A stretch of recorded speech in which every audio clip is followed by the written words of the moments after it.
บายดีสวัสดีจ้าพี่น้องตอนนี้สาวมีมาเลาะตลาดเนาะน้ำม่วงพี่น้องนะไม่อยากลงเลยว่ามื้อนี้ที่มีของยังขายเนาะเป็นอาหารตามฤดูกาลเนาะ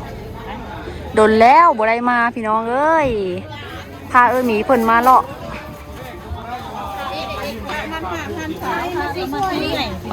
ก็หอมได้แบบนี้ค่ะกามัดซิปพันมัดติบได้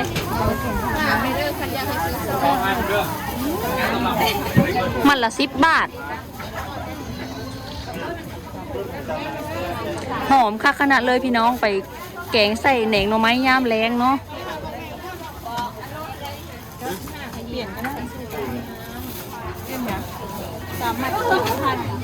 3 มัด20 บาท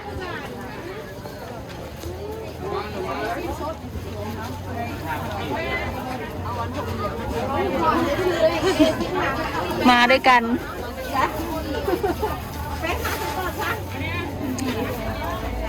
ประเดิมไปแล้วกับพักชะอม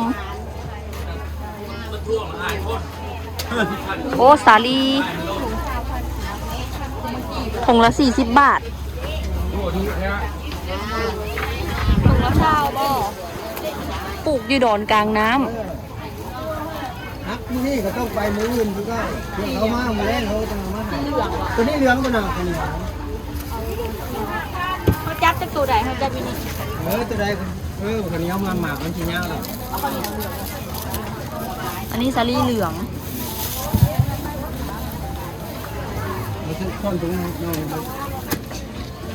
มันแก้วอันนี้แหละพี่น้องที่เขาเจ้ามันเผาเนาะ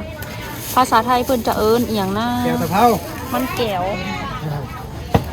ล่น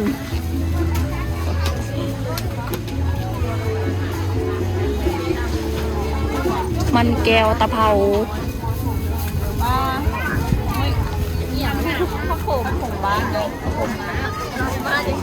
ต้นใหญ่เนาะพัดชิ้นนะบอกนี่น้องน้อยเพิ่งกล่องเท่าไหร่นี่ค่ะเท่าไร3,000 กีบอันนี้พี่น้องนี่กล่องละ40 บาทซิปตัวนี้50นิ้ม50เพื่อเพิ่มนิ้ม40ก็ได้อันนี้เท่าไหร่ตอนนั้นเอา60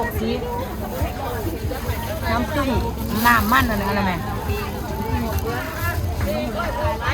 เอามีเด้อน้องเอาไว้ละเป็นกินนายเอาเลยมีแต่ของธรรมศาสตร์เมืองนู้นนี่ค่ะหน่วยเท่าไรคะ30,000 60 บาทใหญ่ครับเนาะ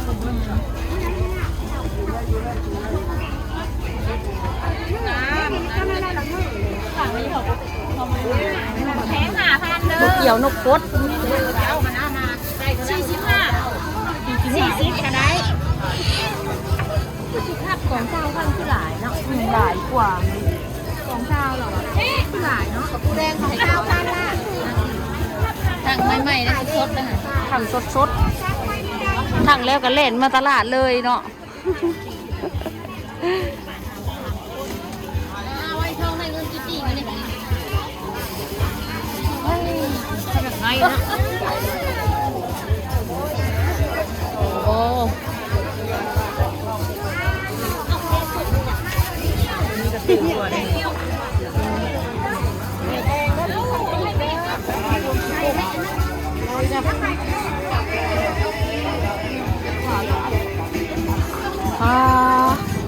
กบนาเด้อกบนาตัวเท่าไหร่ที่2บ่2ตัวใหญ่นี่ก็ปลาโก70 บาทใหญ่เดียวบ่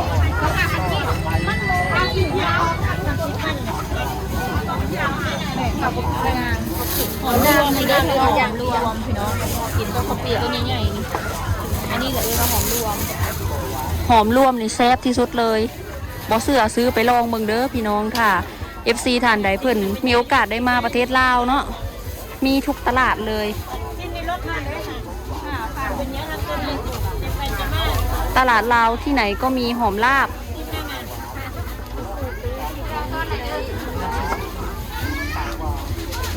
ปลาไข่มดแดงอะตึงคักขนาด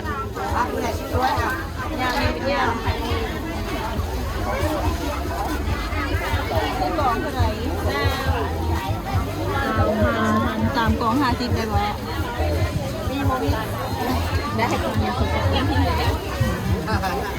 ได้ตัวนี้ กล่องละ40 บาทเด้อพี่น้อง เดี๋ยว6 กล่องอันใดล่ะเอา6 กล่อง กล่องละ40 บาท อันนี้นางฝากซื้อเด้อพี่น้อง นางเพิ่นฝากซื้ออันไข่มดแดงพี่น้องเลย เป็นโลเท่าไหร่แม่โล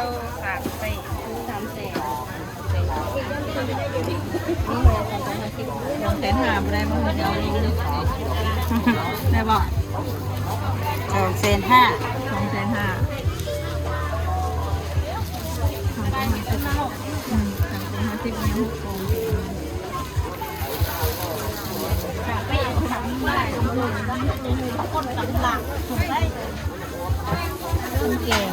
ได้บอกคันได้หรือเปล่าอ้าว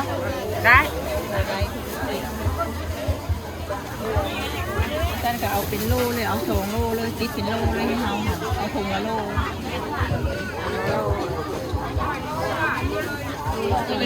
นางฝากซื้อพี่น้องไข่มด2 โล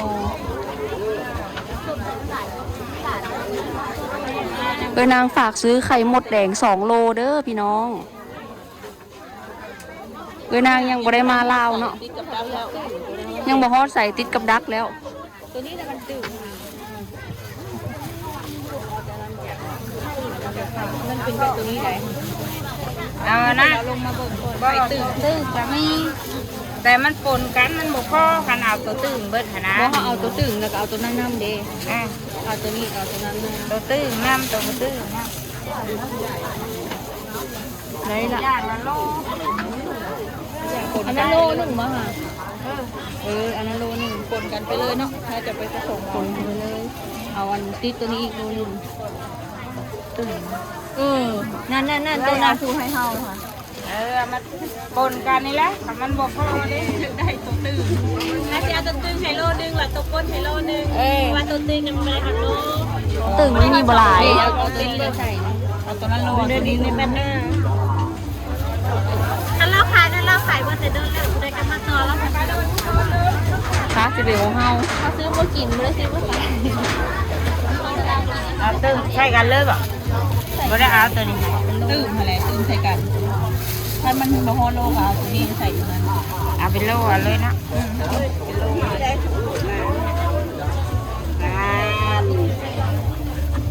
ฉันพาจักยังหน่อยนึงปิดนิดนึงปิดเดี๋ยวใส่เลยกล่องนึง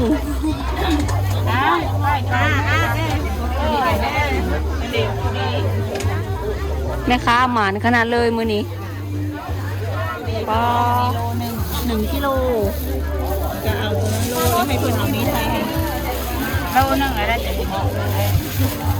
โลแล้วพี่น้องโลแล้วขอโล1 2 3 4 5แสนพี่น้องน้อ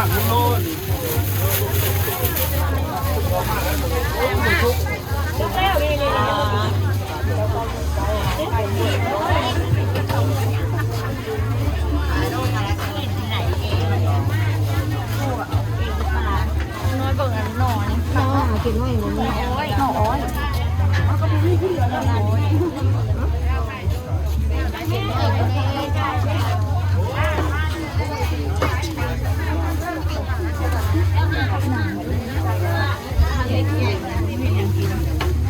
พัด เลยผักหนาคิดว่าแถมอันแถว5เดี๋ยว2 5 15ได้บ่15พักหนามพี่น้องพักหนาม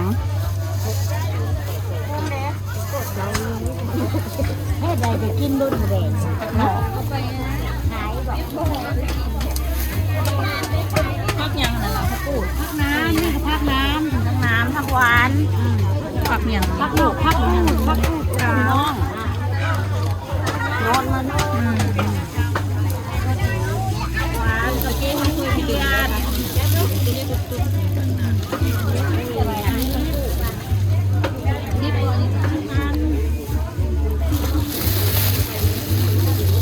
นี่ก็พักน้ำ พี่น้องซื้อยานางถุงหนึ่งเด้อของปนวลเอาไว้แกงเอาไหม ซื้อใบยานางมาแกงหน่อไม้ ตัวนี้ของรวมแล้วเนาะรวมอ่ะ มันเกือบบัวไรเอามาอีก รวมมันอ่อนเลยตัวนี้ ทำเนื้อร่างเจ็บตัวอะไรมึงไหนอยากได้ด้วย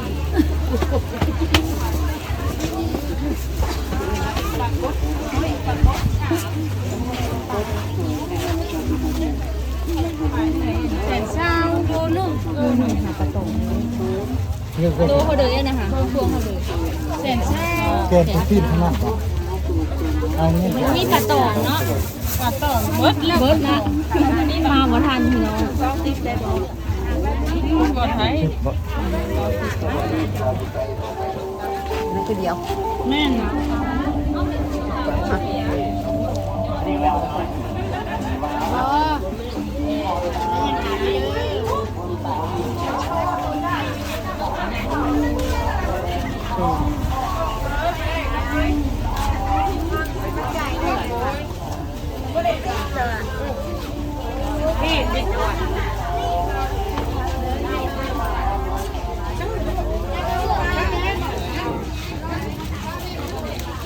ชาวพันธุ์พื้นเมืองไซบุรีเด้อนี่ มีงานมียังมาสั่งเด้อ เรื่องขาวๆเลย เอาลายไปส่งกับเพื่อน เป็นงานบุญงานดองสั่งได้เลยพี่น้องเพื่อนไปส่งวันเฮือน เอาไว้ไปยำเนาะยำใส่ปลาท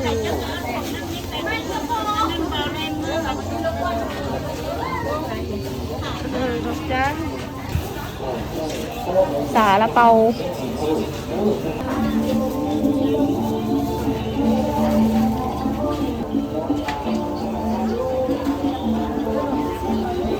มาคนเพื่อนแล้วพี่น้องหลังจากไปเลาะตลาดกาป้าพี่น้องคักขนาดเลย ตลาดอันนี้ค่ะของบ้านๆหลายเนาะแล้วก็คนมาขายหลายเลยเต็มไปแถวเลยเฮาก็พากันเลาะแล้วก็ต่างคนต่างซื้อพี่น้องมาเบิ่งว่าเฮาได้อย่างแน่เนาะก่อนอื่นก็เปิดไข่มดแดง ไข่มดแดงพี่น้องมึง ไข่มดแดงถุงละโลนางฝากซื้อเนาะพี่น้องอยู่ไทยค่ะสิแพงกว่านี่อยู่ไทยโลมัน800บ่ว่าว่าแล้วประมาณพุ่นแหละ เนาะ อันนี้นางฝากซื้อ2 กิโลพี่น้องอันนี้คือไข่ตึ่งหมดเลยตัวนี้ แล้วก็มีอันตัวนี้ไข่ตึ่งผลไข่ปลายพี่น้อง ไข่ตื่นคนไข่ปลายตัวนี้ให้ได้หลายตัวนี้ค่ะพี่น้องนี่มันมีประโยชน์เพราะว่ามันมีโปรตีนสูงเด้อพี่น้องไข่มด พี่น้อง แดง เปรียบเทียบเบิ่งตัวนี้ไข่ตึ่งตัวนี้ไข่ปลายผลไข่ตึ่ง แม่น แต่สดงามคือกันเลย แม่นสดๆเลย นี่เฮาก็สิใส่2ฟิตไว้พี่น้องบาดซามีกับคนละซามีจังสิเอาไปให้เอื้อยเนาะ ก็มีเอาใส่กล่องกับเอาใส่กล่องเลยแล้วใส่ทงพริกมันจังโบเละเวลาเฮาส่วนย้ายนะแบบมันตีเดียวนะ โอเค ใส่กล่องเลยเนาะมันจังโบเละ เอาได้อย่างนี้บัดนี้ ได้หมักชมพูบ้านเด้อพี่น้องคนว่ามันหวานนี่ถุงละ20 บาทนี่ ที่บ้าน อันนี้หมักน้ำนมนงน้อยพี่น้องหมักน้ำนมผู้ใดเคยกินเนี่ยเนาะนี่ น้องๆเห็นบางน้ำนมเฉยสามียังบ่เห็นเลยขายอยู่ทางใด นี่รสใหญ่นี่ลุงน้อยจัดใส่อันนั้นเนาะจัดใส่อันในนะพี่น้องเฉพาะเมล็ดหมักน้ำนม พี่น้องบ่ได้กินดงแล้วเด้นี่หมากกระทันว่าซั่นหมากน้ำนม แอปเปิลน้ หมาก ำแอปเปิลน้ำภาษาไทยค่ะ ใหญ่ ตอนยังน้อยนี่นะ ใหญ่ขนาดนี้ ตอนยังน้อยนี่หมากอันนี้คือแซ่บที่สุดเลยพี่น้องเป็นผลไม้ที่ว่าวัยเด็กเข้าเราตัวนี้หมากน้ำนม ผักคะพี่น้องนี่พลาดบ่ได้เลยเฮาหามากินแกงหน่อไม้ใส่ผักคะเนาะแล้วก็โดนผักเขียวว่าแกงใส่อะไรมักมีกระเซบ ตัวหอม กลิ่นแรงขนาดเลยบางคนเพิ่นเอิ้นผักเน่าได้บ้านนอกบ้านนาเฮาอะผักเน่า มันกะซิมีหลายสายพันธุ์เนาะ กลิ่นแรงกว่าผักอันคะ นี่อะไรอันนี้พักน้ำเนาะพี่น้องผลพักกูดซื้อซอยยายเพื่อนอย่างพี่น้องแล้วก็มันมีประโยชน์นำเนาะก็เลยซื้อมากิน นี่ก็สาลี่ เรีย ถุง มา ละ ไว้จี้ 40 บาทแม่น แม่เพิ่นฮักในสวนเอามาจี้บ่ได้กินพี่น้องเพิ่นว่าหายไปใช้มักสลี ใคร ว่ะ กิน โมโหจะไปใส่แมวสงสัยแมวค่ะ อันนี้มิ้มหรือเพิ่ง อันนี้หังเพิ่ง เพิ่งแม่วาอันนี้ค่ะ40 บาทพี่น้อง 40,000 20,000เพิ่นว่า บ่ 40 บาท40 บาท แม่เพิ่นซื้อมาไว้ ถือว่าถูกเด้อค่ะพี่น้อง ปิ้งไฟทาโรยเกลือแล้วก็ มันมีประโยชน์โปรตีนสูง แม่ เขาเห็นอีกค้าหนึ่งคนเว้าหา40,000ตัวนี้ค่ะ ประมาณ80 บาท แต่แม่ว่าได้มาในราคา40 บาทถือว่าถูก หอมเป็นอะไรเนี่ย หอมแบบผึ่ง ตัวอ่อนก็สักขนาดเลย มีหอยเอาเหนียว พี่น้องเอ้ยสามีดีใจขนาดเลยได้หอยขัว หอยหน้า เพ ขั ราะ ว ว่าอยากกินเพราะว่าเฮาไปขัวสามีไปขัวกับน้องซุปหาบ่ได้เนาะบ่ได้หอยอันนี้มีแต่หอยเชอรี่อยู่นาเฮา หน่อยส่วนหน่อยมันจะมีหอยนาอยู่นะเขาก็ปล่อยจะอยู่เนาะ นี่ก็มีจับเบิ่งอันนี้เพิ่นนะฮู้เลยว่าเพิ่นพี่น้องก็เลยอยากได้อยาก ห ได้ อย แหละ ขัวมันสิแซ่บ อยากได้แล้วต่อเพิ่นเดี๋ยวมีไข่ได้ไข่เหลืองๆเห็นมัน แมนแซ่บแหละพี่น้องหอยขัวค่ะ ต่อเพิ่นนั่นเพิ่นขายจานละ20,000 อยากไปบ้านน้ำดิกเด้ไปซื้อน้ำซาวบ้านเนาะบ้านน้ำดิกค่ะนะพี่น้อง น้ำดิบกระไร หอยเอะน้ำดิ นี่ ก ถุงหนึ่งได้หอยเฮาค่ะนี่พี่น้อ ซื้อง น้ำซาวบ้านมันจังคือ รวมเบิดนี่60,000 จ่ายโลจะพูดดีโลมันจะโล180ตอนนั้น แล้วเราจะสิแกงสิกินเด้อ เป็นหอยที่ว่าแซ่บที่สุดเลยพี่น้องหอยหน้ามันจะหวานมันจะแบบเนื้อแน่น หวานเนื้อ มันพี่นะมันตุ้ย อันนี้ยานางเอามาไว้ใส่แกงมาไม้อันนี้ค่ะ2,000กีบ10 บาท อันนี้กับผักหอมรวมด้วยนางผักซื้อนี่พี่น้อง หอมรวมอันนี้ฝั่งไทยเพิ่นบ่ได้ขายเลยพี่น้อง แม่ ตลา เพิ่ ด นบ่ได้กิน ฝั่งไทยกินกับข้าวเปียกแซ่บ พี่แต่ ถุงละ5,000 พี่อันกินแซ่บแบบนัวๆแล้วเพิ่นกินเพิ่นมักกินเพิ่นมาลาวแล้วเพิ่นไปกินเลือดแปลงเป็ดแหละเพิ่นสิให้พักอันนี้มากินแล้วเพิ่นกินเพิ่นซื้อมากินที่ไทยเลยแซ่บพี่น้องใครได้ จำ กิน เนี่ย อ่ะ ไปซื้อถุงหนึ่ง แล้วลูกเกียวค่ะมักป่นมะเขือเด้อพี่น้องใส่อันนี้แล้วก็ต้มข้าวเปียกไก่เนาะหรือว่าต้มข้าวเปียกอันน้ำงัวนะกระดูกงัวกินนี่สุดยอดแซ่บ เสียงรถใหญ่ผ่านพี่น้องเลยเอาไปเลาะตลาดพี่น้องเลยตลาดอันนี้กับบ่ได้ไปดุได้เนาะโดนๆจะได้ไปแค่หนึ่ง ประมาณ30 กิโลเด้อพี่น้องไปกับ ไกลเติบ 60 กิโล ถ้าเดินนางบ่สั่งไข่หมดนี่กับบ่ได้ไปแล้วพี่น้องเพราะว่าไข่หมดมันอยู่ตลาดอันนี้กับพอซื้ออยู่เพราะว่า ตลาดนี้มันสิถือกว่าตลาดในเมืองเด้อพี่น้องมันเป็นแถวนอกแน่ตลาดที่เฮาไปนี่นะแกงเฮ็ดกับแพงอยู่ได้แพงกว่าตลาดที่เฮาไปนี่อีกตลาดนี้ถือว่าถูกแล้วตลาดน้ำม่วงนี่พี่น้องกล่องละ40 บาทก็หลายไข่หมด เราก็ได้เป็นอาหารบ้านๆอาหารป่าของป่าตามฤดูกาลนั่นแหละพี่น้อง อย่าไปขัวเด้มีหน้าหนึ่งที่เราไปขัวจะไปชวนนุ่งน้อยไปอยู่นุ่งเอาไปขัวอยู่หน้าเนี่ยแถวห่วยอะพี่น้อง โดยที่เพิ่นซับนี่เขาใส่ตู้ไว้ยังเพิ่นเน่ามาถ้าสิเจอมันจะเอามาล้างคลิปนี้สามีกับน้องขอตัวลาไปก่อนเด้อพี่น้องพบพอกันในคลิปต่อไป บ๊ายบาย